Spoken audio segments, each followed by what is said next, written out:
Good afternoon, Manila Bay, Dolomite Beach po tayo. Ayan yung sunset, wala na. Natakpan ng ulap.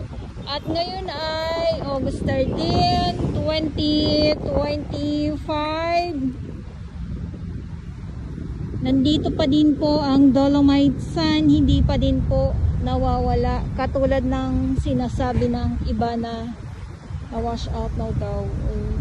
Ako inaabangan ko talaga ang Dolomite Sun na mawala. Na mawala. Yung kasi yung mga comment ng iba nating mga kababayan eh. Dito pa naman. So maraming salamat Manila Bay Warriors. Sila yung nandito araw-araw sa kanilang paglilinis. At syempre yung ating mga security guard at mga kapulisan.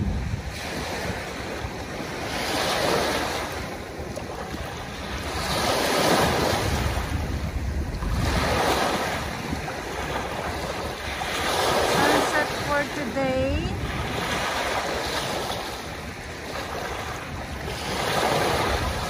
August 13, 2025.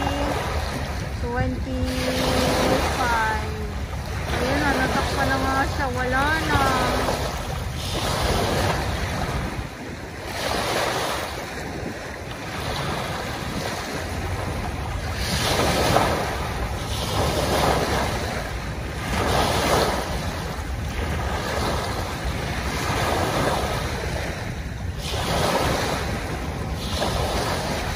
Naman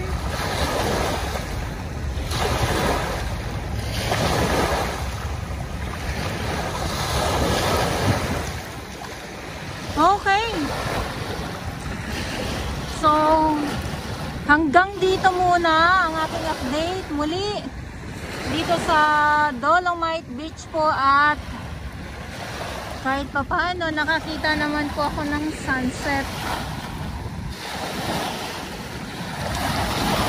Nakakita naman po ako ng sunset ngayong hapon.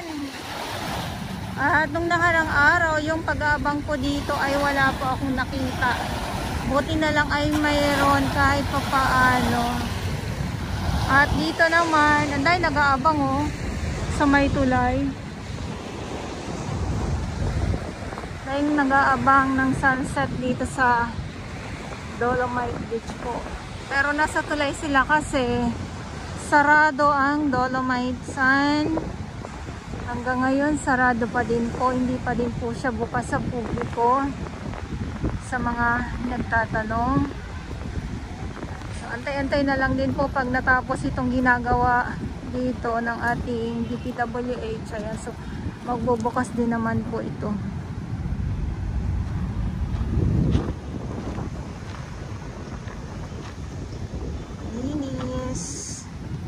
Kung ito napapansin niyo yung umbok na yan, pag nakalaykay naman po yan, nasuklay naman po, papatag po muli yan. Tapos syempre kikinang. Ito na naman tayo sa usaping pagkinang. Pag kuminang, alam na po natin yan, eh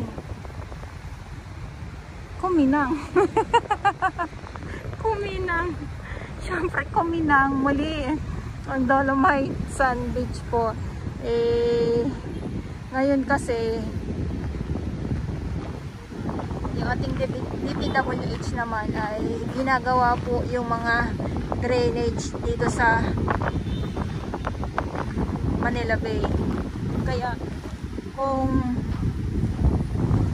mayroon na naman ako masabi na bakit sarado, bakit hindi binubuksan, nung bukas po ito sa publiko hindi ka po pumupunta dito.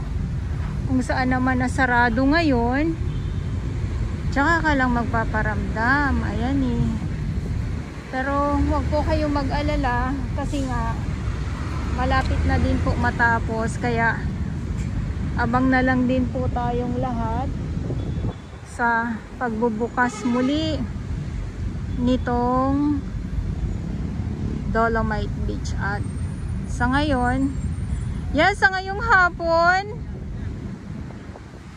kahit papano nakasaksi naman tayo ng sunset. Ayan, nakasaksi naman po tayo ng sunset. So hindi naman yung sunset na talagang inaakala natin na sa tuwing nandito tayo sa Dolomite Beach po, pag talagang tag-init, yung sobrang init po, ayan. So makakakita po tayo ng sobrang ganda ng yung tingkad ng ano, ng kinang ng sunset. Pero ngayon kasi yung kalangitan maulap, madilim din po, kaya hindi natin talaga na ano yung yung paglubog ng sunset. Nakita na sobrang kinang. Okay. Naku, si Mingming. Ang sarap ng ano niya. Ayan oh, nakita niyo ba si Mingming? Ming. Pero yung isa dito kanina na nakita ko, kulay ano yun, kulay white.